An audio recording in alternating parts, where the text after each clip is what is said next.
খরুজিন নাস ইলাল মুসাল্লা কাবলা খরুজিন নাস ইলাল মুসাল্লা, মানুষের ঈদের মাঠে যাওয়ার পূর্বে আগে যে আপনাদের বাপদাদারা ঈদের মাঠে যাওয়ার পূর্বে ফিতরা বের করতেন, এটাই হুবাহু হাদিস সাথে মিল আছে। এটাই হলো হাদিসের বাস্তব আমল। তবে সহিহ হাদিস আসার থেকে পাওয়া যায় আব্দুল্লাহ ইবনে উমর থেকে যে একদিন বা 2 দিন আগে ফিতরা বের করা যায়। তা হলো 28শে রমজান, তা হলো 19শে রমজান নিতান্তই। তবে বুখারী মুসলিমের সিদ্ধান্ত এটাই যে আপনি ঈদের মাঠে যাওয়ার পূর্বে ফিতরা বের করে যাবেন। এসে বের করলে সেটা আর ফিতরা হবে না, সেটা হবে সাদাকা।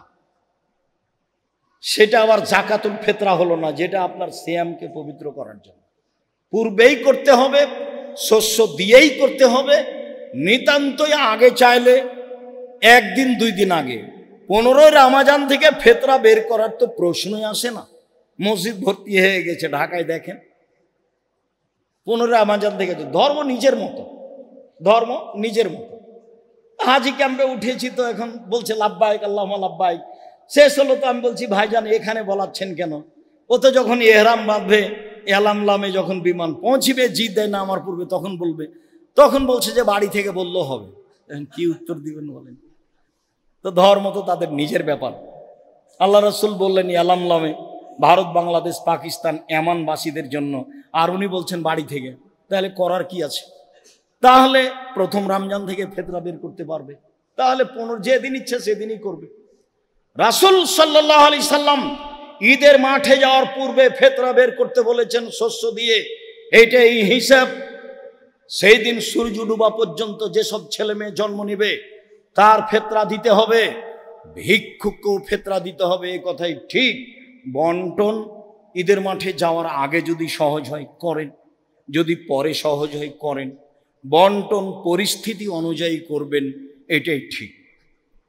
ঈদের দিনের একটু তাকবীর বলে বাকি অংশটুকু ঈদের দিনের সকালের জন্য রেখে দিচ্ছি। সেদিন সময় আল্লাহ অনুকূলে করলে আবারও হবে আপনার সাথে কথা ইনশাআল্লাহ।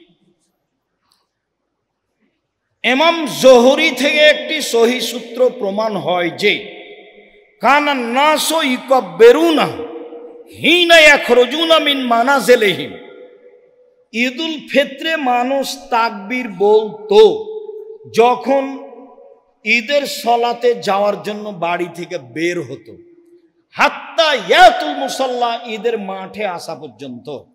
অফি রিওয়ায়াতিন হাত্তা ইয়াখরুজাল ইমাম, ইমাম বের হওয়া পর্যন্ত। ফায়জা খারাজা সাকাতু, যখন ইমাম তার সলাতের জায়গায় চলে যেতেন তখন মুসাল্লিরা তাকবীর বলা থেকে বিরত হয়ে যেতেন। অনেক বর্ণনা এসেছে কানান নবী সাল্লাল্লাহু আলাইহি সাল্লাম ইকাব্বিরু হিনা ইয়াখরুজা হাত্তা ইসাল্লিয়া, আল্লাহ রাসূল তাকবীর বলতেন বাড়ি থেকে বের হওয়ার সময় সালাত শুরু করা পর্যন্ত। এগুলো ঈদুল ফিতর। ঈদুল ফিতরের 3টে সুন্নাত। 1 আল মাসি, পায়ে হেঁটে যাওয়া। সম্ভব হলে পায়ে হেঁটে যাবেন, এটাই ঠিক। যাবেন একটাই, আসবেন একটাই। 2 আল আকলো কাবলাল খরুজ, বের হওয়ার পূর্বে খাওয়া, যেটা কুরবানির বিপরীত। 3 অল ইগতিসাল, গোসল। গোসল সুন্নাতের অন্তর্ভুক্ত, না পারেন সেটা ভিন্ন কথা। ঈদুল ফিতরের জন্য এই 3টে, গোসল টোসল করে ভালো পোশাক পরে। ভালো পোশাকের অর্থ এই নয় যে নতুন পোশাক হতে হবে। জুমার দিনে পোশাকের যত গুরুত্ব পেশ করা হয়েছে ঈদের দিনের তত গুরুত্ব পেশ করা হয়নি। খালি বুখারী মুসলিমে এসেছে ওমর রাদিয়াল্লাহু তাআলা আনহু একটা কাপড় নিয়ে এসে আল্লাহ রাসূলকে বললেন আপনি যদি এটা কিনতেন তাহলে আপনি আগন্তুকের সাথে এইটা পরে সাক্ষাৎ করতেন, আর ঈদের যাওয়ার সময় এইটা পরতেন। এইটা বললেন, এটা এইভাবে বললেন। আর জুমার দিনের জন্য আল্লাহ রাসূল বলেছেন সকালে সকালে গোসল করলো, স্ত্রীকে গোসল করালো, সম্ভব হলে আতর গায়ে লাগালো, তারপরে ভালো পোশাক পরিধান করলো, পায়ে হেঁটে মসজিদে গেল, মানুষের কাঁধ ডিঙ্গিয়ে সামনে গেল না, ইমামের খুতবা শুনলো, তার সাথে সালাত আদায় করলো, তাহলে বাড়ি থেকে যত পদক্ষেপ পা রেখেছে ততবার সমান। 1 বছর তাহাজ্জুদ সালাত আদায় করলে, 1 বছর নফল সিয়াম আদায় করলে জানে কি হয় তাই। তাহাজ্জুদ সিয়াম, তাহাজ্জুদ সিয়াম, তাহাজ্জুদ সিয়াম 1 বছর সমান, যা প্রত্যেক পদক্ষেপে তাই। সেইখানে ভালো পোশাকের কথা আছে। আর আপনি যদি এই ঈদে 4-5 সেট কাপড় নেন, তাহলে তো দোকানদারকে সামলাতে হবে, যেখানে কাপড় তৈরি হচ্ছে তাকে সামলাতে হবে, তাহলে কর্মচারীকে সামলাতে হবে, তাহলে সবাই ব্যস্ত। তো আবার রামাজান মূল্যায়ন করবে কে? আপনি যেমন 5 কাপড়ে ব্যস্ত, তা আপনার বউ তেমন 10 কাপড়ে ব্যস্ত, তো দোকানদারও তেমন ব্যস্ত। সবাই মিলে এখন ভাবছে যে 11 মাসে যা ব্যবসা হয়েছে 1 মাসে ব্যবসা করে নাও, তাহলে ইবাদত করবে কে? সবটাই উল্টে গেছে, সবটাই খাওয়া থেকে নিয়ে সব কিছু সবটাই কমাতে হবে, তাহলে আপনি ইবাদতকে মূল্যায়ন করতে পারবেন। সম্মানিত দিনী ভাই বোন, আলী রাদিয়াল্লাহু তাআলা আনহু ইউকাব্বিরু ইয়াউমা আরাফা বাদাল ফজরে ইলা সালাতিল আসর মিন আখির আইয়াম।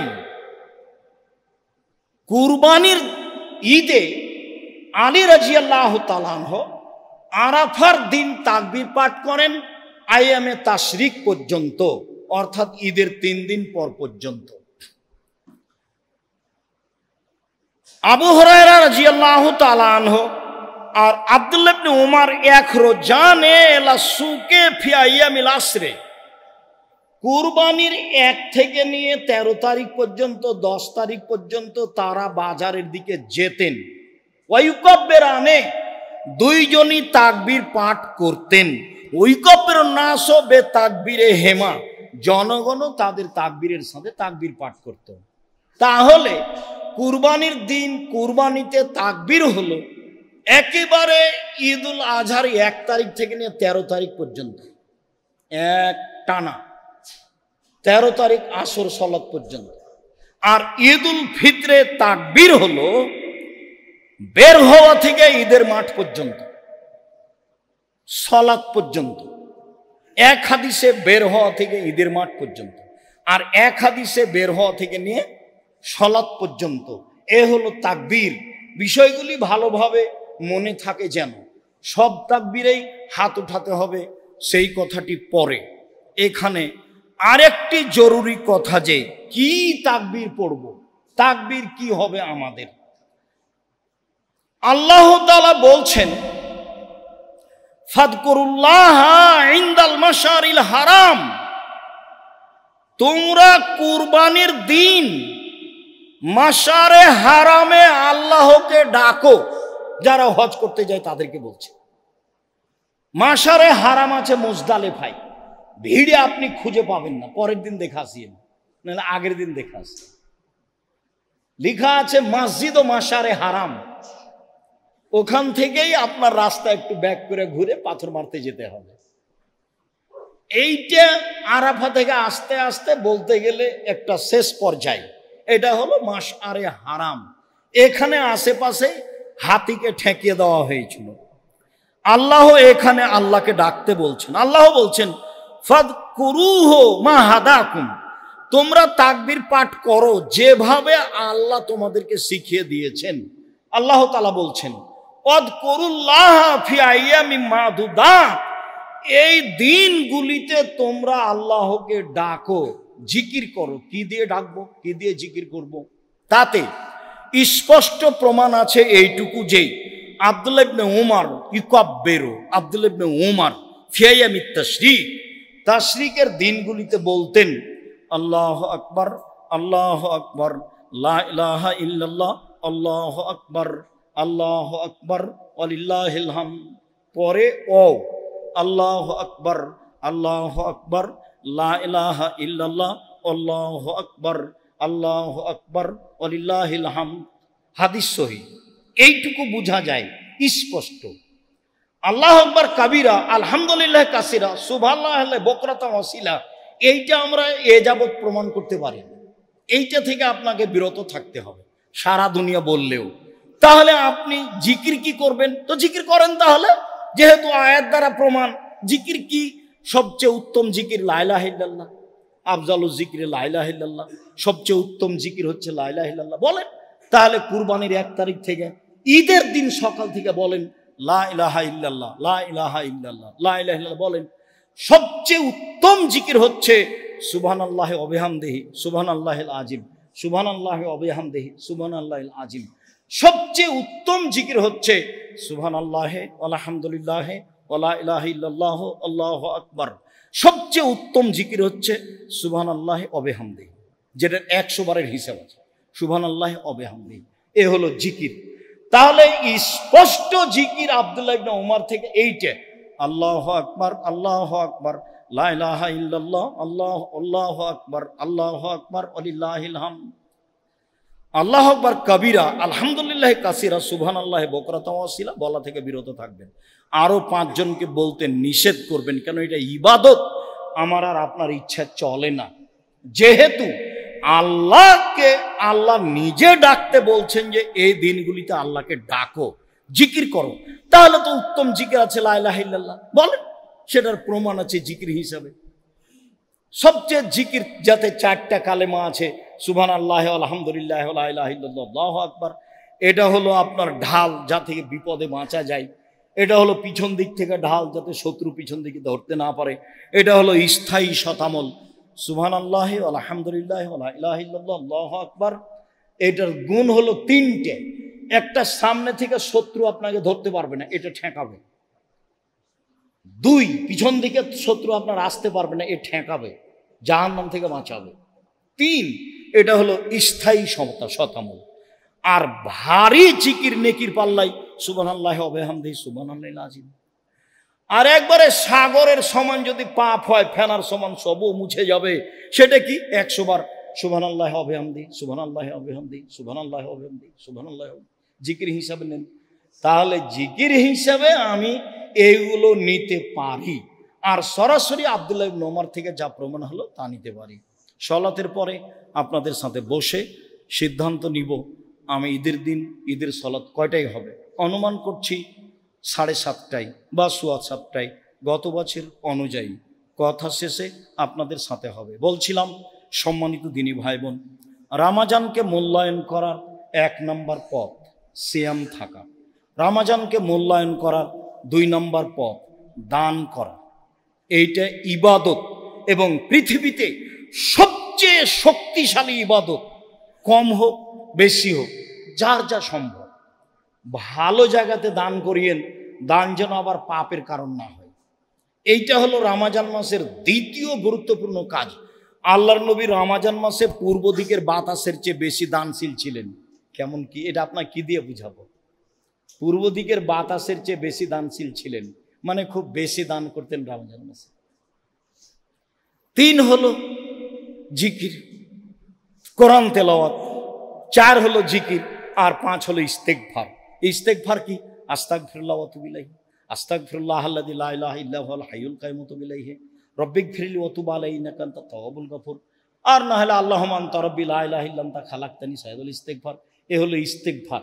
আগেরগুলো হলো জিকির, তার আগে হলো কোরআন তেলাওয়াত, তার আগে হলো দান, তার আগে হলো সিয়াম। রমজান মাসে রাসূল সাল্লাল্লাহু আলাইহি সাল্লাম বলেছেন,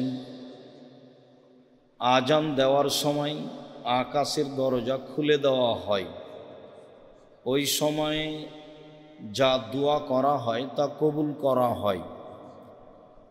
ঠিক দুপুর গড়লেই আকাশের দরজা খুলে দেওয়া হয়। এই সময়ে যা বলা হয় তা কবুল করা হয়। ঠিক রাত 12টা পার হলেই আকাশের দরজা খুলে দেওয়া হয়। এই সময়ে যা বলা হয় তা কবুল করা হয়। তাহলে কথা কবুলের সাথে সম্পৃক্ত সময় হলো আকাশের দরজা খুলে দেওয়া।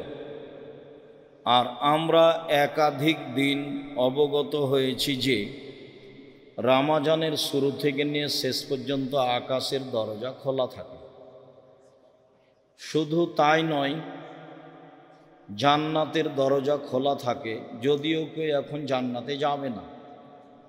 রহমতের দরজা খোলা থাকে, জাহান্নামের দরজা বন্ধ থাকে, যদিও এখন কেউ জাহান্নামে যাবে না। তো এগুলি আল্লাহ তাআলার দয়া ভালোবাসা দেখানোর জন্য করা হয়ে থাকে, যাতে করে মানুষ রমজান মাসে আল্লাহকে বেশি পাওয়ার জন্য চেষ্টা করে। তো রমজান একটি দয়া রহমতের মাস, যার কাছে যতটুকু অনুকূলে হলো, যে যতটুকু বুঝলাম মনে করলাম সে ততটুকু করলাম। পার হয়ে যাচ্ছে, গেলে আবার ফিরে আসবে 1 বছর পরে, এ কথাই ঠিক। রমজান মাসে ইবাদত হিসাবে একটি গুরুত্বপূর্ণ ইবাদতের পদ্ধতি আছে, তা হলো ইতিকাফ। ইতিকাফ শরীয়তে কোনো এমন সারি বিধান নয় যে করতেই হবে, না করলে গুনাহগার হবে। মর্মে প্রত্যেক পাড়ায় একজন না একজন ইতিকাফ করবে, কথাটি মিথ্যে। করবে মনে করলে পাড়ার লোক গুনাহগার হবে, এটাই সত্য। ইতিকাফ করলে এত নেকি হবে এ কথা নয়, ইতিকাফ করলে মানুষ গুনাহগার হবে এ কথা নয়। রমজানের শেষ দশকে আল্লাহকে বেশি বেশি ডাকার জন্য একটি পদ্ধতির নাম ইতিকাফ। আরবি শব্দ আখ থেকে বের হয়েছে, যার অর্থ হলো নিজেকে বিরত রাখা। ইতিকাফ ইবাদতের জন্য নিজেকে বিরত রাখা। ইতিকাফ ফরজ বিধান নয়, তবে ইতিকাফ করতে চাইলে তার কিছু নিয়ম পদ্ধতি আছে। আয়েশা রাদিয়াল্লাহু তাআলা আনহা বলেন, রাসূল সাল্লাল্লাহু আলাইহি সাল্লামের কথাই বোঝা যায় যে as-সুন্নাতু লিল মুতাকিফ, ইতিকাফকারীর জন্য সুন্নাত হচ্ছে যে আল্লাহ ইয়াউদা জানাজা, আল্লাহ ইয়াশহাদা জানাজা, কোনো জানাজায় উপস্থিত হতে পাবে না, অথচ জানাজায় যেতে হবে, এটা জরুরি বিধান। ওয়ালা ইয়াউদা মারিদা, কোনো অসুস্থ ব্যক্তিকে দেখতে যেতে পাবে না, অথচ একটা অসুস্থ ব্যক্তিকে দেখতে যেতে হবে, এইটা জরুরি বিধান। ফলাফলে আল্লাহর নবী বলেছেন, কেউ যদি সকালে অসুস্থ মানুষকে দেখতে যায়, তাহলে সন্ধ্যা পর্যন্ত 70,000 ফেরেশতা তার জন্য আল্লাহর দরবারে ক্ষমা চায়। কেউ যদি একটা জানাজায় উপস্থিত হয়, তাহলে মাটি দেওয়া পর্যন্ত থাকলে 2 কেরাত সমান নেকি হয়। 1 কেরাত সমান উহুদ পাহাড়, আর উহুদ পাহাড় হলো 4 কিলোমিটার প্রশস্ত, 8 কিলোমিটার লম্বা। নিচে কত আছে তা মানুষ জানে না। দুইটারই ফলাফল অনেক, যেতে হবে এটাও জরুরি। আবার ইতিকাফ অবলম্বন করলে যেতে হবে না, যাওয়া যাবে না, এইটা বিধান। তৃতীয়, ওয়ালা এমাশা এমরাতান, স্ত্রী মিলনে যেতে পাবে না। 4, ওয়ালা ইউবা সেরাহা, তার সাথে শরীরের সাথে শরীর মিলাতে পাবে না। ওয়ালা একরোজ লে হাজাতিন, কোনো প্রয়োজনে বাড়ি থেকে বের হতে, স্থান থেকে বের হতে পাবে না। ইল্লা লাবুদ্দা মিনহু, তবে যদি তার জরুরি কিছু প্রয়োজন হয়, পেশাব পায়খানা বা গোসল, এছাড়া তার স্থান ত্যাগ করতে পাবে না। এ কথা আয়েশা রাদিয়াল্লাহু তাআলা আনহা বলেন। তাতে তিনি বলেন, লা ইতিকাফা ইল্লা বিসিয়ামিন, সিয়াম রোজা ছাড়া ইতিকাফ চলে না। ওয়ালা ইতিকাফা ইল্লা ফি মসজিদিন জামে, জুমা মসজিদ ছাড়া ইতিকাফ চলে না। অক্তিয়া মসজিদে ইতিকাফ হবে না। মহিলাদের বাড়িতে বা মক্তবে ইতিকাফ হবে না। মহিলাদের জন্য যদি মসজিদে নিরাপদ জায়গা থাকে, তাহলে জুমা মসজিদে আসতে হবে, অন্যথায় ইতিকাফ নেই। ফরজ বিধানই নেই। তার হজ ফরজ, টাকা আছে কিন্তু মাহরাম নেই, তখন তার উপরে হজ ফরজ হয়নি। আর ইতিকাফ তো ফরজের কোনো প্রশ্নই আসে না। হজ ফরজ বিধান তো মাহরাম ব্যক্তি নেই, তখন তার হজ ফরজ হয়নি। বোনের স্বামী যাচ্ছে, বোন যাচ্ছে, তাই বোনের সাথে চলে যাবে, এই সবগুলো অহেতুক কথা। বা আরো 5 জন মহিলা যাচ্ছে, মহিলার সাথে হজে চলে যাবে, উমরায় চলে যাবে, এগুলো অহেতুক কথা। এসব কথার সাথে রাসূল সাল্লাল্লাহু আলাইহি সাল্লামের কোনো কথার মিল নেই। বলছিলাম ইতিকাফ। আয়েশা রাদিয়াল্লাহু তাআলা আনহা বলেন, কানান নবী সাল্লাল্লাহু আলাইহি সাল্লাম ইয়াতাকিফুল আশরাল আওয়াখিরা হাত্তা তাওয়াফাহুল্লাহু তাআলা। আল্লাহর নবী রমজানের শেষ দশকে ইতিকাফ করতেন, এভাবেই তিনি দুনিয়া থেকে বিদায় নিয়েছেন। সুম্মা ইতাকাফা আজওয়াজুহু মিন বাদিহি, এরপরে তার স্ত্রীগণ মসজিদে ইতিকাফ করতেন। মহিলারাও মসজিদে ইতিকাফ করতে পারে, প্রমাণে বুখারী মুসলিমের হাদিস। রাসূলের স্ত্রীগণ ইতিকাফ করতেন। আবু হুরায়রা রাদিয়াল্লাহু তাআলা আনহু বলেন, কানান নবী সাল্লাল্লাহু আলাইহি সাল্লাম ইয়াতাকিফুল আশরা,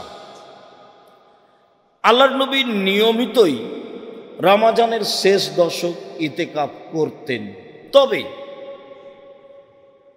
কানা ইতাকাফা ইশরিনা ফিল আম আল্লাযী কুবিজা ফিহি, যে বছর তিনি দুনিয়া থেকে বিদায় নেন, ইন্তেকালের বছর তিনি 20 দিন ইতিকাফ করেছিলেন। মানুষ প্রয়োজন মনে করলে, ভালো মনে করলে 20 দিন ইতিকাফ করতে পারে, হাদিস বুখারী মুসলিম। তবে তিনি সাধারণত শেষ দশক ইতিকাফ করতেন। আব্দুল্লাহ ইবনে ওমর রাদিয়াল্লাহু তাআলা আনহু বলেন, সাআলা ওমর আন নবিয়্যা, একদা ওমর রাদিয়াল্লাহু তাআলা আনহু আল্লাহর নবীকে জিজ্ঞাসা করেছিলেন, আল্লাহর নবী, কুনতু নাজারতু লাইলাতান ফিল মসজিদিল হারাম ফিল জাহেলিয়া, জাহেলিয়াতের যুগে যখন আমরা মুসলমান হইনি, তখন আমি উমর কাবা ঘরে 1 রাত ইতিকাফ করব বলে মানত মেনেছিলাম। 1 রাত ইতিকাফ করব বলে মানত মেনেছিলাম। আল্লাহ রাসূল তাকে বললেন, ফাউফি নাজরা, তুমি তোমার মানত পূর্ণ করে নাও, 1 রাত ইতিকাফ করে নাও। হাদিস বুখারী মুসলিম। এর অর্থ এই নয় যে একদিন ইতিকাফ চলে, এটাই ছিল তার মানত, যা পালন করতেই হবে। মান্নত পালন করতেই হবে যে কোনো মূল্যে। তো সন্তান হলে উট কুরবানি করব বলেছেন, আকিকা দিবেন, তো উটের তো আকিকা হয় না। তো এখন ভালো কাজের একটা করেছেন, সিদ্ধান্ত নিয়েছেন, তো নিয়ে আসেন, রাজস্থান থেকে উট কিনে নিয়ে আসেন, বা বাংলাদেশে কোথায় পাওয়া যায় খুঁজেন। যদি সম্ভব না হয় তাহলে 10 জন ফকিরকে 1.25 কেজি করে চাউল দিয়ে ফিরে আসতে হবে। এ হলো পদ্ধতি। তো মান্নত করেছ তুমি পূর্ণ করো, এটা ছিল মানত। এর অর্থ এই নয় যে একদিন ইতিকাফ চলে, এর অর্থ এই নয় যে 3 দিন ইতিকাফ চলে, এর অর্থ এই নয় যে ইচ্ছা মতো ইতিকাফ চলে, এর অর্থ এই নয় যে 12 মাস ইতিকাফ চলে। কোনো মাসই এভাবে ইতিকাফ চলে না। সিয়াম ছাড়া ইতিকাফ চলে না, জুমা মসজিদ ছাড়া ইতিকাফ চলে না। ইতিকাফ রমজানের শেষ দশক বা রমজানের শেষ 20 দিন চলে মানুষের ইচ্ছা। আয়েশা রাদিয়াল্লাহু তাআলা আনহা বলেন, কানান নবী সাল্লাল্লাহু আলাইহি সাল্লাম ইজা আরাদা ইয়াতাকিফা সাল্লাল ফাজরা সুম্মা দাখালা ফি মুতাকাফিহি, আল্লাহর নবী যখন ইতিকাফের ইচ্ছা করতেন, তখন ফজরের সালাত আদায় করে তিনি তার ইতিকাফের স্থানে প্রবেশ করতেন। হাদিস মুসলিম। এতে মনে হচ্ছে যে ইতিকাফে বসার টাইম হলো ফজরের সালাতের পরে। হাদিস তো সহিহ, কিন্তু সব হাদিসের বিবেচনায় দেখা গেছে যে আসলে শেষ দশক শুরু হয় 20 রমজান শেষ হলে সূর্য ডুবার পরে। যার কারণে আবার যদি ফজরের সালাতের পরে ইতিকাফে বসা হয় তাহলে রাত ছুটে যায়, যেটা বিশেষ ইবাদত রয়েছে। যার কারণে সব মিলে এটাই যে ইতিকাফ করতে চাইলে 20 রমজান শেষে মাগরিবের সালাতের পরে তার ইতিকাফের স্থানে বসবে। ইতিকাফ অবস্থায় জরুরি প্রয়োজন ছাড়া বাইরে কোথাও যেতে পারে না, তবে পরিবারের সাথে প্রয়োজনীয় কথা বলতে পারে, জরুরি কথা বলতে পারে। আল্লাহ রসুল বলতেন, রাসূলের স্ত্রী সাফিয়া রাদিয়াল্লাহু তাআলা আনহা একদা রাসূলের ইতিকাফ অবস্থায় মসজিদে আসলেন। তিনি স্বামীর সাথে কথা বললেন। যখন কথা শেষ হয়ে গেল তখন তিনি বিদায় নিচ্ছেন, তো পিছে পিছে আল্লাহ রাসূল হাঁটছেন মসজিদের বারান্দা পর্যন্ত। বের হওয়ার কাছাকাছিতেই দুইজন লোক সামনে পড়ল। আল্লাহ নবী বললেন, ইনি হচ্ছেন সাফিয়া। সাহাবীগণ বললেন, বলেন কি? আপনি কি মনে করছেন যে আমরা সন্দেহ করব এ অন্য মহিলা? তাই কি আপনি তাড়াতাড়ি বললেন যে এ হচ্ছে সাফিয়া? তখন আল্লাহ রসুল বলছেন, দেখো আমি তাড়াতাড়ি বললাম এই জন্য যাতে করে শয়তান তোমাদের অন্তরে এতটুকুও জাগাতে না পারে। এইটা বাক্যে, হাদিস বুখারী মুসলিম, এইটা বাক্যে এ মহিলাকে এইটুকু তোমরা যে ভাববা, এই ভাবা যেন তোমাদের ভিতরে না আসতে পারে, তাই আমি বলে দিলাম এটা সাফিয়া। আয়েশা রাদিয়াল্লাহু তাআলা আনহা বলেন, কানান নবী সাল্লাল্লাহু আলাইহি ওয়াসাল্লাম ইখরুজু ইলাইয়া রাসাহু ওয়া হুয়া ফিল মুতাকিব। আল্লাহ নবী তার মাথাটা ইতিকাফ অবস্থায় আমার দিকে বের করে দিতেন, লাগসেলাহু উরাজ্জেলাহু, যাতে করে আমি মাথাটা ধুয়ে দিই, যাতে করে আমি মাথাটায় চিরুনি করে দিই। মাথাটা ধুয়ে দেওয়ার সুবাদে তিনি মাথা আমার দিকে করে দিতেন, আমি তা ধুয়ে দিতাম। হাদিস বুখারী মুসলিম। তাহলে স্ত্রীর নিকট থেকে এইটুকু সেবা নেওয়া যায়, বা স্ত্রী প্রয়োজনে কথা বলতে পারে, প্রয়োজনে সামাজিক জরুরি কথা বলতে পারে। মোবাইল ব্যবহার করা থেকে বিরত থাকতে হবে সম্ভবপর, যে কোনো অপ্রয়োজনীয় কথা থেকে বিরত থাকতে হবে সম্ভবপর। বলছিলাম ইতিকাফ, যা বললাম মোটামুটি ইতিকাফের অবস্থা। মনে থাকে ভালোভাবে যেন যে ইতিকাফ কোনো জরুরি বিধান নয়। ইতিকাফ মহল্লা একজন করতে হবে, এটা একটা মিথ্যা কথা সমাজে ছড়িয়ে আছে। এই মিথ্যা থেকে মানুষকে ফিরে আসতেই হবে। কেউ যদি এইরকম বিশেষ পদ্ধতিতে ইবাদত করতে চায় তখন তার পদ্ধতি হলো এই। সম্মানিত দিনী ভাই বোন, তারপরে ফিরে যাই লাইলাতুল কাদর। লাইলাতুল কাদরের কথার পূর্বেই বলি, আমাদের দেশের ভারত, বাংলাদেশ, পাকিস্তানের শতকরা ৯৫ জন লোক মনে করে আসলে সব কিছু হয়ে গেছে ১৫ই শাবান। সারা বছরে যারা মারা যাবে, যারা জন্ম নিবে, যার রুজি বন্টন হবে, সবই তো ১৫ই শাবানে হয়ে গেছে জাল হাদিসের মাধ্যমে। তাহলে আর লাইলাতুল কাদরে কি হবে?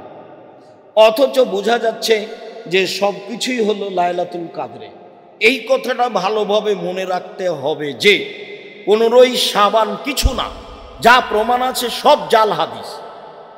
এক থেকে নেই, একটানা ১৫ই শাবান পর্যন্ত সিয়াম থাকতে হবে। এইটা একটা গুরুত্বপূর্ণ বিষয়। চেষ্টা করেন।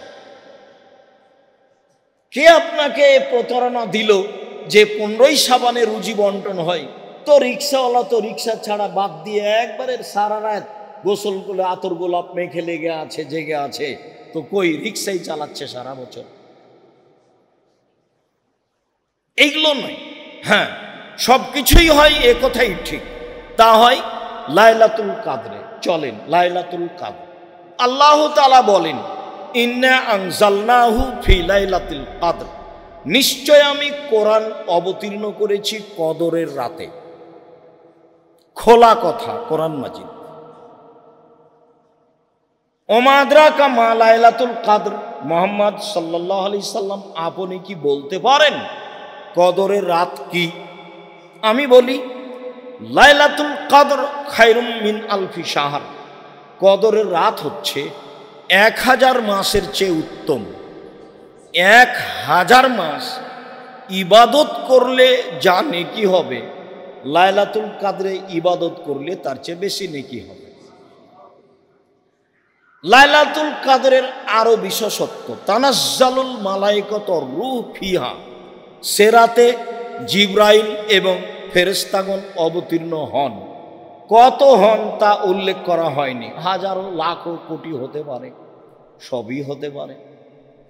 জিবরাইল যেহেতু আসেন, কাজে আরো হাজারো কোটি ফেরেশতা আসতে পারেন। আল্লাহ তাআলা বলেন এ রাতে জিবরাইল এবং ফেরেশতাগণ অবতীর্ণ হন তাদের প্রতিপালকের অনুমতি সাপেক্ষে। কেউ স্বইচ্ছায় আসতে পারেন, তাদের প্রতিপালকের ইচ্ছাই আসেন। এরপরে মিন কুল্লি আমর, সব কিছু নিয়ে, দেখেন সব কিছু নিয়ে, সারা বছরে যা কিছু হবে, মরবে বাঁচবে, রুজি হবে, যেটাই পৃথিবীর মানুষ বুঝুক না কেন, সারা বছরের বাজেট বুঝুক, এটাই ঠিক।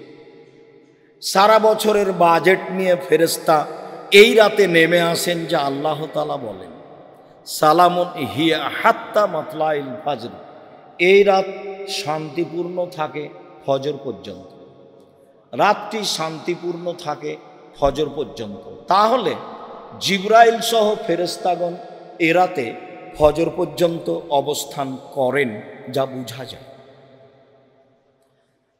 আল্লাহ তাআলা অন্য আয়াতে বলেন ইন্না আনজালনাহু ফি লাইলাতিন মুবারাকা, নিশ্চয় আমি কোরআন অবতীর্ণ করেছি বরকতময় রাতে।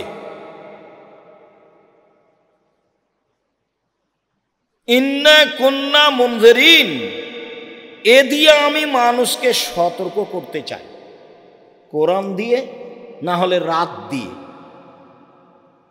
আমাকে চিনো বুঝো, কোরআন দিয়ে না হলে আমাকে দিয়ে আমি মানুষকে সতর্ক করতে চাই।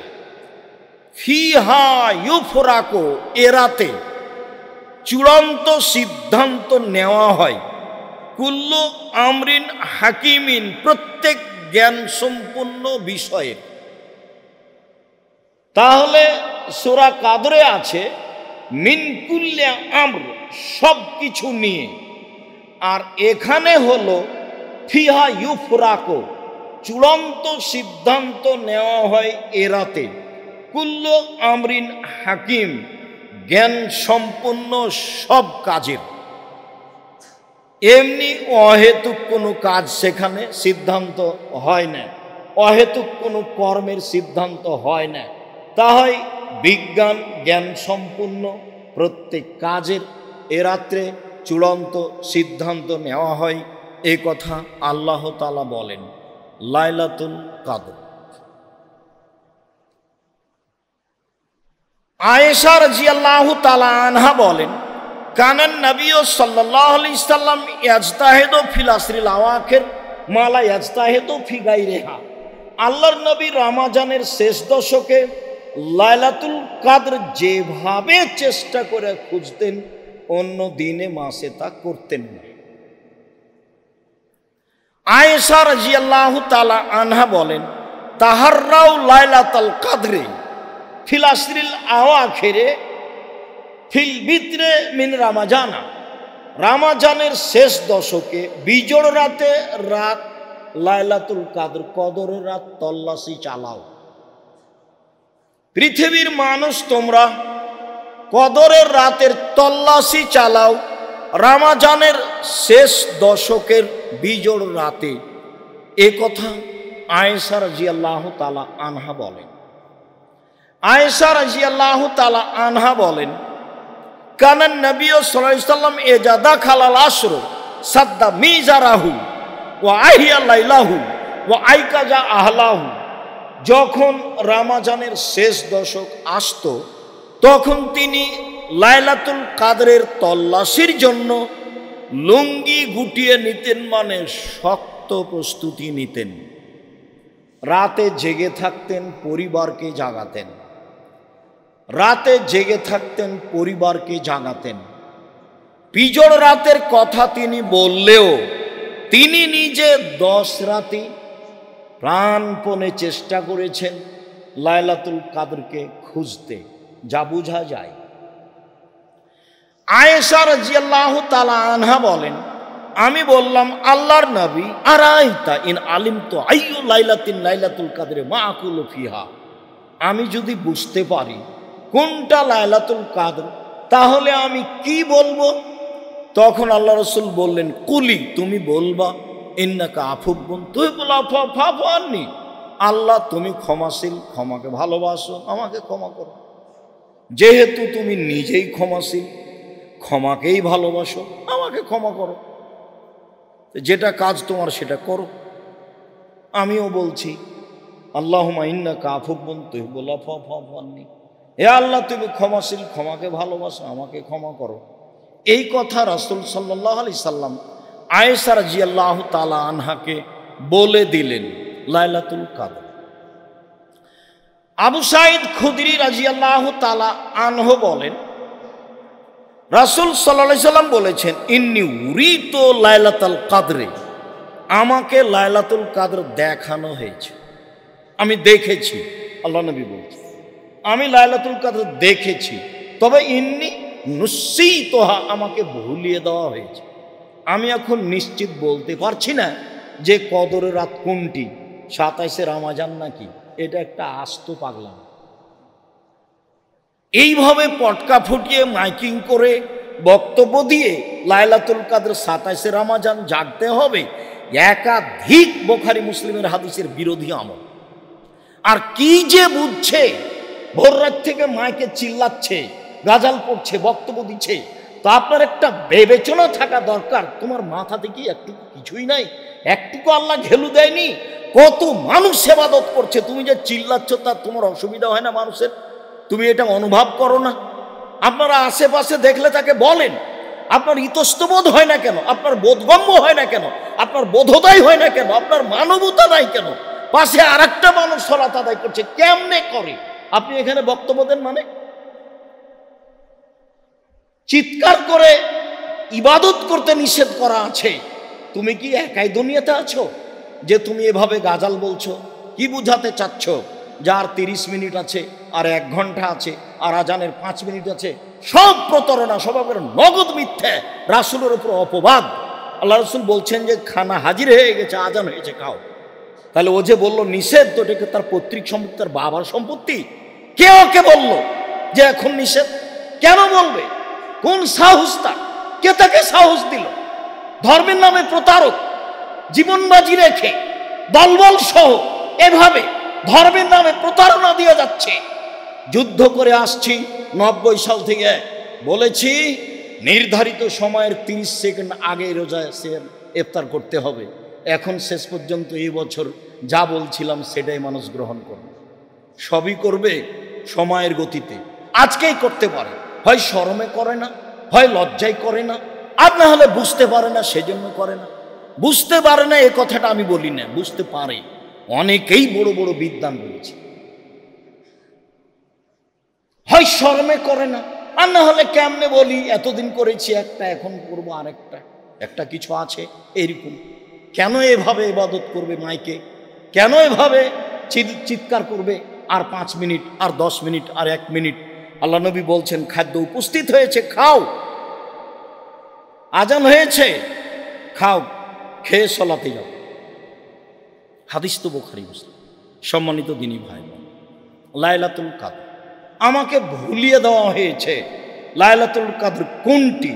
তারপরে তিনি বলছেন, ইন্নি রাআইতু আন্নি আসজুদু ফি মাইনাতিন, তবে আমি নিজেকে দেখছি যে আমি কাদামাটি, পানি মিশ্রিত কাদামাটির উপরে সিজদা করছি।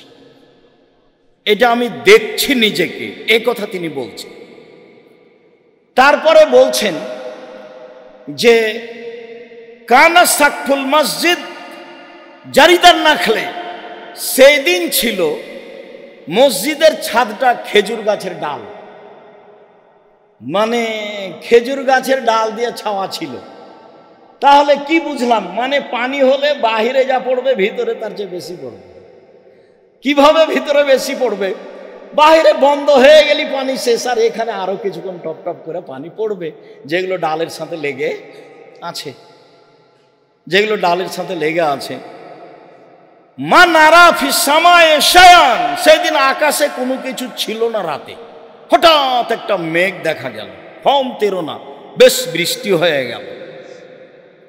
ফারাইতো আসারাল মায়ে ও তিনে আলা ফাসাল্লা বেনা রাসূলুল্লাহ সাল্লাল্লাহু আলাইহি ওয়াসাল্লাম। সেদিন আল্লাহ রাসূল আমাদেরকে নিয়ে সালাত আদায় করলেন। ফারাইতো আসারা তিন আল মায়ে ফি জাবহাতে রাসূলুল্লাহ সাল্লাল্লাহু আলাইহি ওয়াসাল্লাম, জাবহাতে আলা জাবহাতে রাসূলুল্লাহ সাল্লাল্লাহু আলাইহি ওয়াসাল্লাম। আমি দেখলাম সকালে রাসূলের কপালে মাটি, কাদা মাটি লেগে আছে। তিনি সিজদা করেছেন, রাতে বৃষ্টি হয়েছে, সিজদা করেছেন, সে কাদা মাটি লেগে আছে। আর সেদিন ছিল মিন সুবে এহেদা ও ইশরিনা, 21শে রমজানের সকাল। সেদিন ছিল 21শে রমজানের সকাল। আমরাও বলছিলাম এবছরের ধারণায় 21শে রমজানই মনে হয় লাইলাতুল কাদর গেছে বলে অনুমান করা যায়। লাইলাতুল কাদরের পরিচয়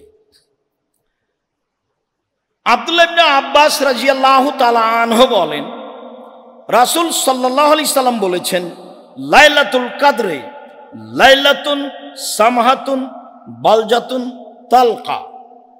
লাইলাতুল কাদর কদরের রাত, স্বচ্ছ, পরিষ্কার, শান্তিপূর্ণ। কদরের রাত হয় স্বচ্ছ, পরিষ্কার, শান্তিপূর্ণ। লা বারেদাতুন ওয়ালা হাররা, কদরের রাত শীত গরম থেকে মুক্ত হয়। তুসবিহু শামসু সাবিহাতুহা যায়ফা হামরা, কদরের রাতের সকাল সূর্যের কিরণ হবে দুর্বল এবং লাল বর্ণের। এক, কদরের রাত স্বচ্ছ, পরিষ্কার, শান্তিপূর্ণ। দুই, কদরের রাত শীত গরম থেকে মুক্ত। তিন, কদরের রাতের সকাল হবে সূর্যের কিরণ দুর্বল এবং লাল বর্ণের।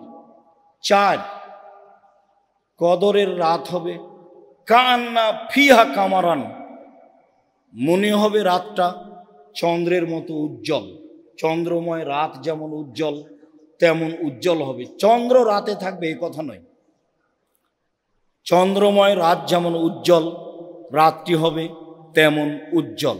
তিনি বলেন, লা ইয়াখরুজু শয়তান, সে রাতে শয়তান বের হবে না যতক্ষণ পর্যন্ত ফজর না হচ্ছে। ওইদিকে জিবরাইল এবং ফেরেশতাগণ ফজর পর্যন্ত অপেক্ষা করছেন, আর এই দিকে শয়তান বের হওয়া থেকে বিরত থাকছে ফজর পর্যন্ত। সবের সমন্বয়ে লাইলাতুল কাদর যা বুঝলাম। সম্মানিত দিনী ভাই বোন, তাতে আমরা আঁচ করতে পারি লাইলাতুল কাদর কিভাবে হতে পারে, কেমন হতে পারে, আর তা কি। অবশ্যই এবছর যা গেছে গেছে, সামনে হায়াতে আল্লাহ বাঁচিয়ে রাখলে আরো ভালো প্রস্তুতিতে শেষের দশক পালন করবেন, করব বলে আমরা আশা করছি। আল্লাহ আমাদের তৌফিক দান করুক। আল্লাহুম্মা আমিন। আল্লাহুম্মা সাল্লি আলাইহি, আল্লাহুম্মা বারিক।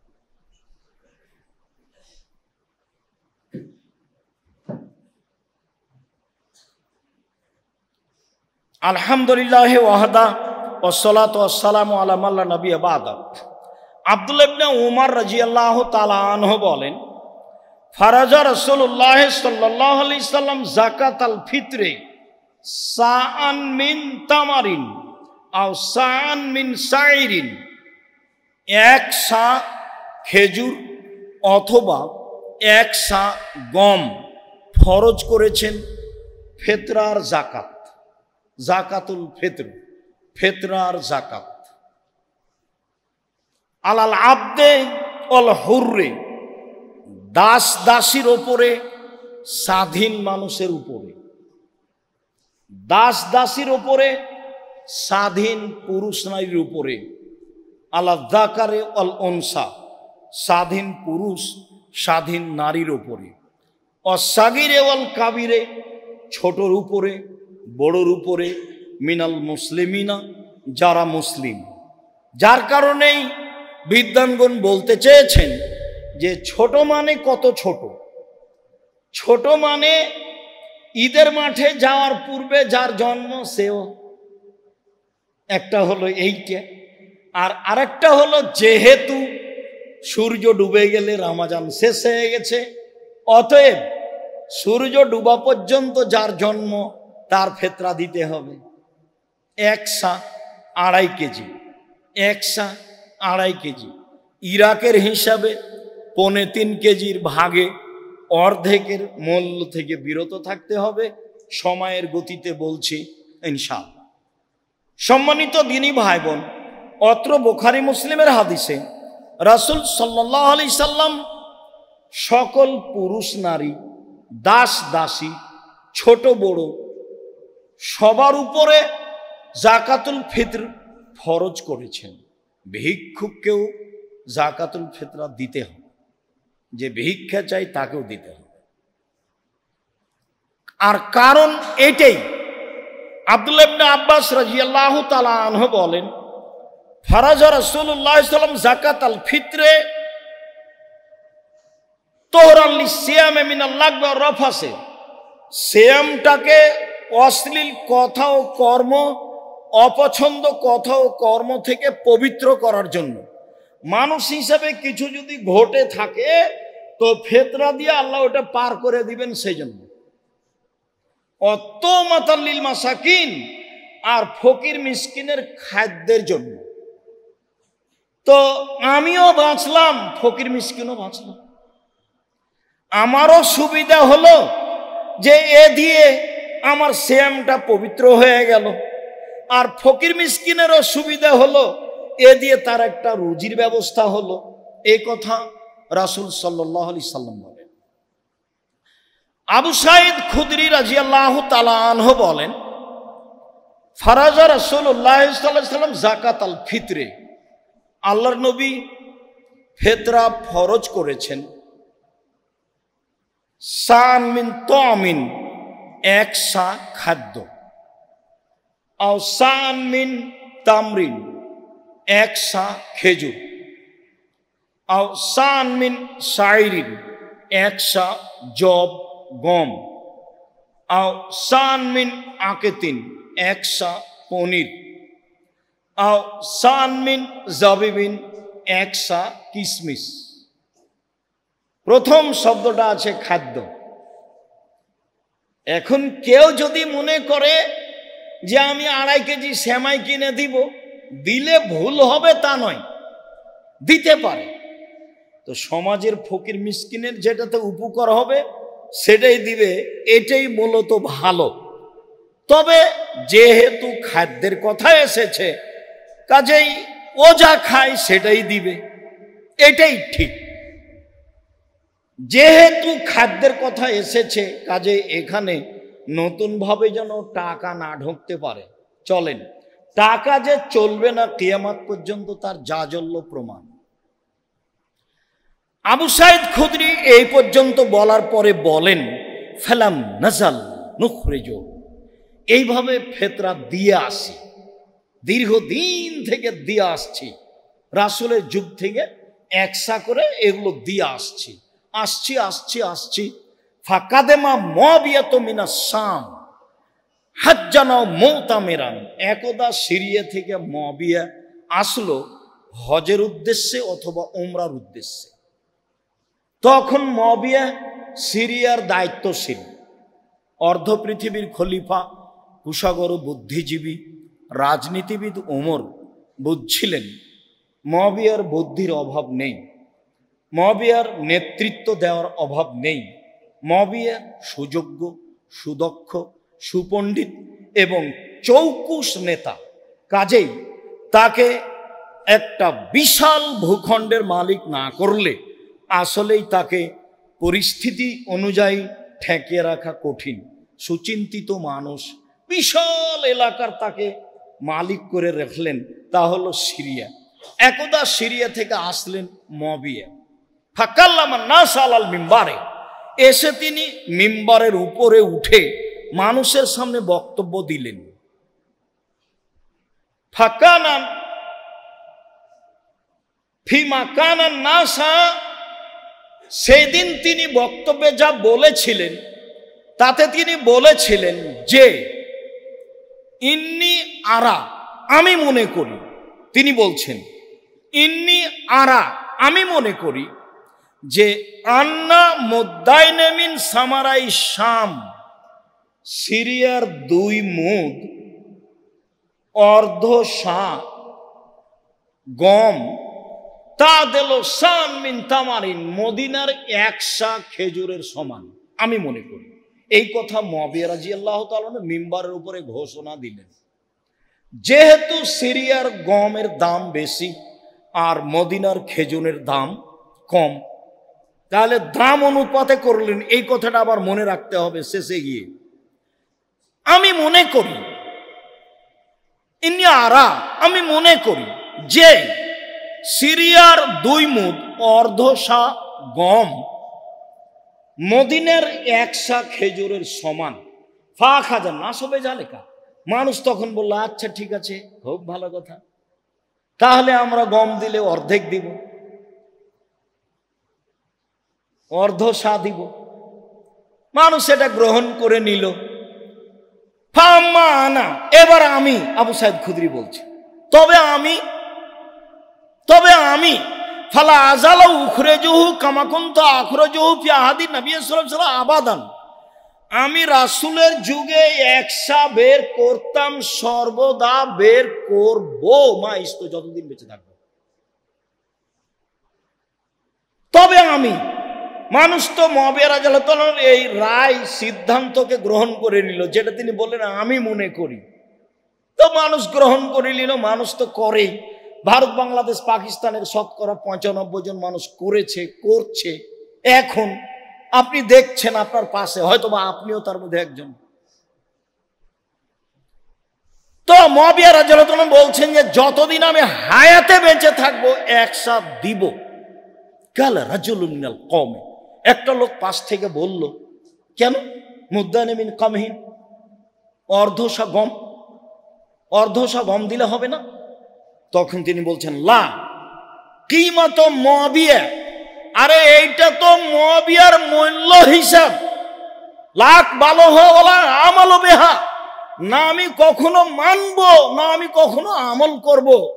আমি মুআবিয়ার এই মূল্য হিসাব কখনো কবুল করব না, আমি মুআবিয়ার এই মূল্য হিসাব সিদ্ধান্ত রায়কে কখনো মানব না। হাদিস তো সহি, আপনি কি করবেন? কে আপনাকে বলল? সারা পৃথিবীর মানুষ মেনে নিলে আপনি মেনে নেবেন? সারা দুনিয়াতে মাত্র ইব্রাহিম আলাইহিস সালাম আর তার স্ত্রী ভালো মানুষ ছিলেন, আর কেউ ছিল না। তাহলে এখন ইব্রাহিম আলাইহিস সালাম উল্টে যাবেন? সারা দুনিয়ার মানুষ যদি এখন করোনায় 3 ফুট পর পর দাঁড়ায়, আপনিও দাঁড়াবেন? হুজুরি যে আগে বক্তব্য কত শক্ত, কাবা ঘরে 3 ফুট আছে, কাবা ঘরের চেয়ে আরো যদি কোনো জায়গা ভিন্ন থাকতো সেখানে 3 ফুট থাকলে হবে না? 3 ফুট পর পর দাঁড়ানোর সিদ্ধান্ত পেশ করতে হলে আবার কাকে আসতে হবে? মুহাম্মদ সাল্লাল্লাহু আলাইহি সাল্লামকে। যেহেতু মুহাম্মদ সাল্লাল্লাহু আলাইহি সাল্লাম কিয়ামত পর্যন্ত আসবেন না, কাজে ইবাদতের নিয়ম কিয়ামত পর্যন্ত কোনোদিন পরিবর্তন হবে না। আপনি পালন করতে পারেন না, মসজিদে আসেন না সমস্যার কারণে। আরে যারা এটা বলেছে তারাই তো করোনা দেয়নি, একদিনও টিকা দেয়নি। ও তো তারা টিকা বিক্রি করার জন্য এগুলো করেছে, সেটা তো আপনারাও জানেন। সবাই কেন বুঝে না? অবাক কথা, ইবাদতের জায়গায় তো মসজিদ। বিপদে পড়লে তো আল্লাহ রাসূল দৌড়িয়ে মসজিদে গেলেন। চন্দ্র সূর্য গ্রহণ লেগে গেছে, চলো মসজিদে দোয়া করো, দান খায়রাত করো। আরে বাঁচো বিপদ থেকে, দোয়া করে মসজিদে চলো। আর এখন বলছে মসজিদে নিষেধ, কেমন উল্টা বুদ্ধি। আর নগদ হুজুর বলছে যা ঠিক আছে। এটা হয়? হুজুর কেন বলবে? কেন হুজুর বলবে? সভাপতি সেক্রেটারি বলতে পারে। রুজি সভাপতি সেক্রেটারির কাছে আছে, এই বুঝটা আপনার ভুল। রুজি আল্লাহ রেখেছেন পৃথিবী সৃষ্টির 50,000 বছর পূর্বে। আমরা তো তার জাজল্য প্রমাণ। কই, আমার তো এরকম 90 সাল থেকে মাঠে আছে, এরকম কোনোদিন ঘটেনি যে কোনো সভাপতি সেক্রেটারিকে হিসাব করে কথা বলতে হবে বা কোনো জায়গাতে কোনো মঞ্চে এরকম পরিবেশ তো আমি বুঝলাম না কোনোদিন। সম্মানিত দিনী ভাই বোন, রাসূল সাল্লাল্লাহু আলাইহি সাল্লামের পদ্ধতিই চূড়ান্ত। এক সাই শস্য দিতে হবে, শস্যই দিতে হবে। মানুষ মূল্য দিলে গুনাহগার হবে। সারা পৃথিবীর মানুষ যদি টাকার ফেতরা দেয়, সারা পৃথিবীর মানুষের কারো ফেতরা আদায় হবে না, এটাই এই চূড়ান্ত। সারা দুনিয়া যে দিচ্ছে, সারা দুনিয়া দেখ না, আরো কেউ দেখ না। যদি টাকা দিয়ে ফেতরা দেওয়া প্রমাণ করতে হয়, আবার মুহাম্মদ সাল্লাল্লাহু আলাইহি ওয়াসাল্লামকে আসতে হবে, এসে বলতে হবে যে তোমরা টাকা দিয়ে ফেতরা দাও। ওই সময়ে টাকা ছিল, ওই সময়ে মুদ্রা ছিল, স্বর্ণের মুদ্রা দিয়ে হাট বাজার হতো, রূপার মুদ্রা দিয়ে হাট বাজার হতো, কিন্তু তিনি মুদ্রার কথা উল্লেখ করেননি। আব্দুর রাজ্জাক সাহেব, চাউল যে কেউ নেয় না, ফেলে দেন। কেউ যদি না নেয় তো জামিয়ে পাঠিয়ে দিন। এখন আপনার পথ কি? যদি কোনো পথই না পান তো একটা কিছু করবেন, কিছুই যদি না পান তো বাড়িতে রাখা হবে না, ফেলে দেন। দুনিয়া অত খাটো হয়নি, কিয়ামত পর্যন্ত অত খাটো হবে না। আমি আর আপনি ভুল বুঝছি। সম্মানিত দিনী ভাই বোন, ফেতরা সম্পর্কে আমরা একটা চূড়ান্ত পর্যায়ে গিয়ে বলতে চাচ্ছি যে ফেতরা শস্য দিয়েই দিতে হবে, খাদ্যমূলক গুরুত্বপূর্ণ জিনিস দিতে হবে, তার চাউল হয় উত্তম হবে, পরিমাণ 2.5 কেজি, 3.25 সের। আগে থেকে যে হিসাব ছিল সেটাই ঠিক আছে। কখন দিতে হবে? ও আমারা বেহা আন্তুয়াদ্দা